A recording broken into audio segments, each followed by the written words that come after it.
Mwaramutse, ndifurije igitondo cyiza. Tugiye kongera gukomeza ibyigisho byacu by'ishuri ry'isabato. Uyu munsi ni kuwa kabiri, tukaba tugeze ku ngingo itubwira ngo mbere yuko bitinda cyane. Ngewe tugiye gufatanya ingingo, nkaba nitwa Witonze Ildefonsi wo mu Badivantiste b'umunsi wa karindwi bavugurura. Reka twongere duhe Imana icyubahiro dupfukamye dusenge. Data dukunda uri mu ijoro, tugushimiye ko wabanye natwe muri iri joro, ukaba bukiye amahoro, izina ryawe rihabwe icyubahiro. Turagusaba ngo ubane natwe, dufashe ijambo ryawe ridukomeze kandi bidufashe, tubere ibyo kurya by'uyu munsi, tubisabye mu izina rya Yesu, amen.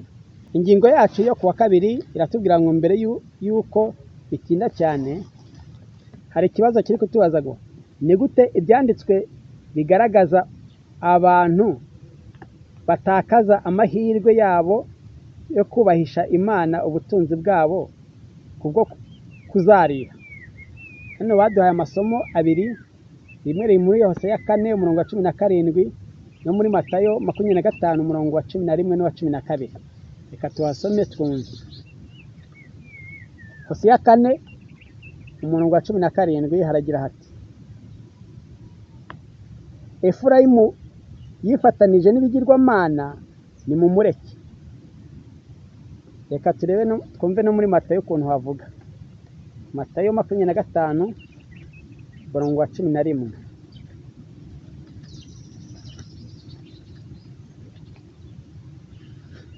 Matayo 25 umurongo wa 11 n'uwa 12 haragira hati: Hanyuma b'abakobwa bandi nabo baraza bahamagara bati, Nyakubahwa we, dukingurire. Nawe arabasubiza ati, ndababwira ukuri yuko ntabazi.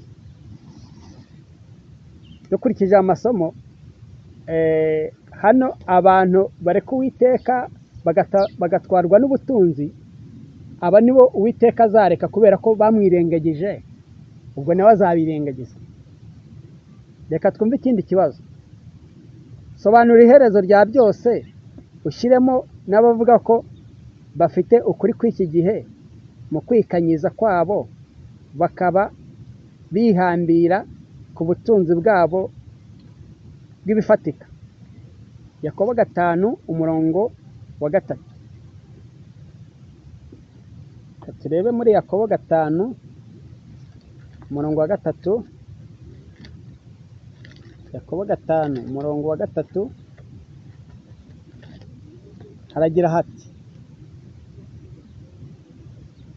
Izahabu zanyu n'ifeza zanyu ziriwe n'ingese. Ingese yazo niyo izaba umugabo wo kubahamya, izarya imibiri yanyu nk'umuriro. Mwabitse ubutunzi bwanyu mu minsi y'imperuka.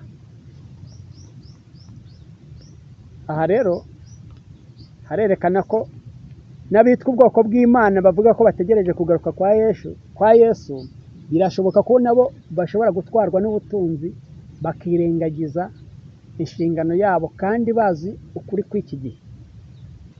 Reka twumve mu mwuka w'abahanuzi. Haratubwira hati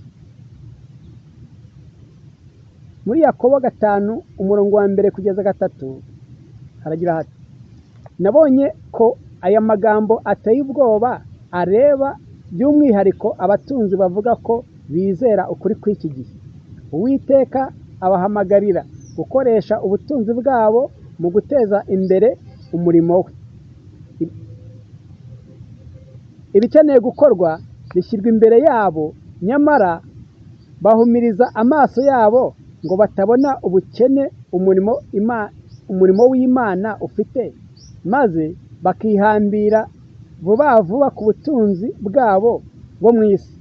Urukundo bakunda iby'isi ruruta cyane urukundo bakunda ukuri. Urukundo bakunda bagenzi babo cyangwa urukundo bakunda Imana. Ibahamagarira gutanga ku butunzi bwabo, nyamara mu kwikanyiza no kwifuza kwabo bagumana ibyo bafite.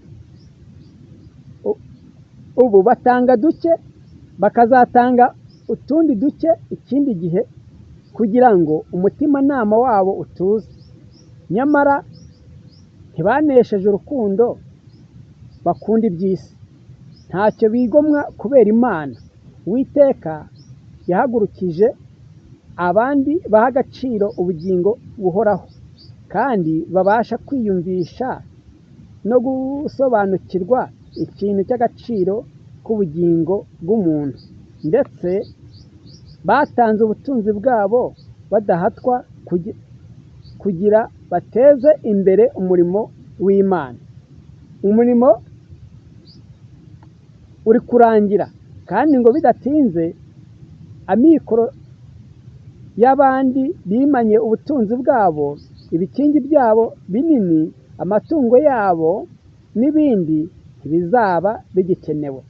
Nabonye Uwiteka ahindukirira bene abo afite uburakari n'umujinya, maze asubiramo aya magambo ngo, nimwumve imbere mwa batunzi mwe. Yarabahamagaye ariko ntimwumva.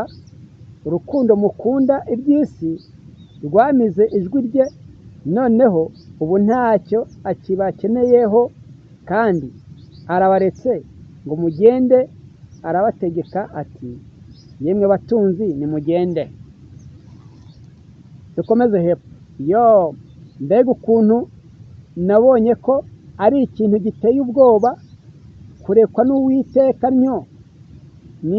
Ni ikintu giteye ubwoba kwihambira ku butunzi buzarimbuka kuri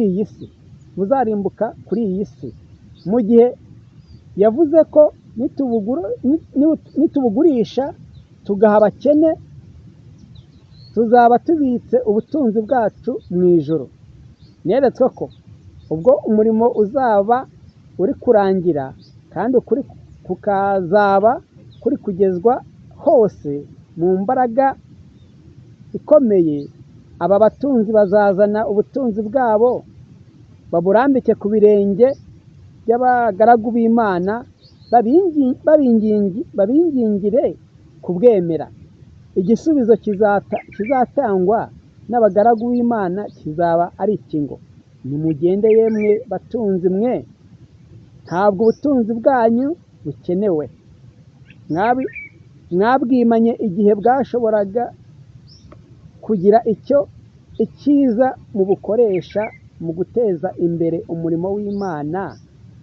Abakene barababaye, nta mugisha ubutunzi bwanyu bwabazaniye. Ubu ntabwo Imana yakwemera ubutunzi bwanyu. Nimugende yemwe batunzi mwe. Dukurikije uko aya magambo yavuye mu bihamya by'itorero, umuzingo wa mbere, paji 174 n'175. Hano nk'uko tubyumvishe muri iyi ngingo, mbere y'uko bitinda cyane, niko ingingo yitwa. Hano twumvise neza ingorane zizagera ku bantu bitwa ko ari ubwoko bw'Imana. Bamenye ukuri, bize ijambo ry'Imana, Imana ikabaha umugisha, ikabaha ubutunzi, ariko bakanga kubukoresha mu murimo w'Imana, kandi bari kubona neza ko uwo murimo ukwiriye gukorwa. Ndetse twabonye neza ko bagerageza gucogoza umutimanama bagerageje gutanga dukeya, ariko mu by'ukuri babona ko tudahagije, ndetse ntibabashe no kugira umuntu bafasha bakwitaho, kandi ari wo murimo ukenewe cyane.